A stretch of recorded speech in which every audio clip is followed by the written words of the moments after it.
Radical. Arbell left me a post to Reddit on the Amico, and actually that's not the one I'm referencing to right now, but because of that, I did some searching and I found an amazing post by somebody. If I can find it, I'll leave it down below.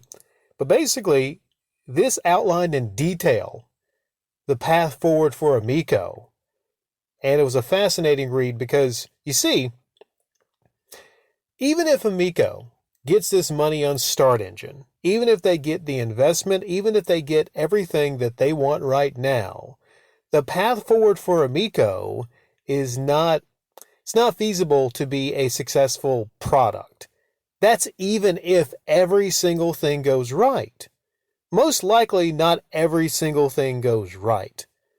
You know, this is a fact in life. You often say, well, if this happens, then that leads to this, and then that'll lead to this.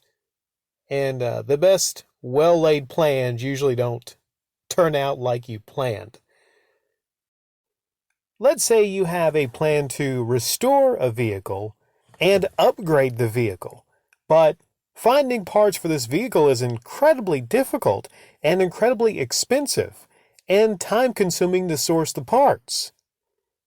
Now, if everything goes right, and even if you source the parts, maybe you can't afford to search down and locate all the parts you would need to restore and upgrade this vehicle and do everything that you would want to do.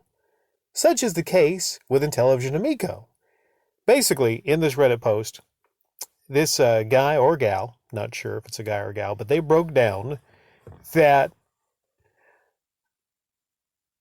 even if they get the $10 million, even if the Start Engine goes up, I haven't checked it. Can anybody tell me if they got that 5 million yen on a Start Engine? Even if it goes up to 5 million, and even if they get some other investments, basically if they get everything they want, when you get to the point of actually releasing this console, then you're going to go to retail, and retail is going to want to cut.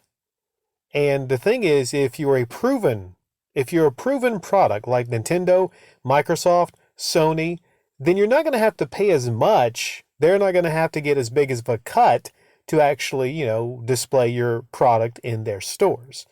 But an unproven product like Amico, it could be between 30 to 40% that they would take their cut on every console sold. And not only that, I'm not even talking about the $100 they owe on the first, the 675,000 consoles sold, or however many. I forget how many. But they got $100 that's owed to this guy, just some guy. He gets $100 on every console that's sold. Basically, essentially, they're going to need to raise the price to just make money. To just make money on it. They can raise the price to $300, making it exactly as much as their competitors' consoles. The Xbox Series S, the Nintendo Switch. But here's the thing. Going forward into the years ahead, they're going to have to break that oath of affordability that they keep talking about. This is part of their marketing. This is where I think it comes into being a direct scam, is if you know something's not going to be able to hold to that affordability.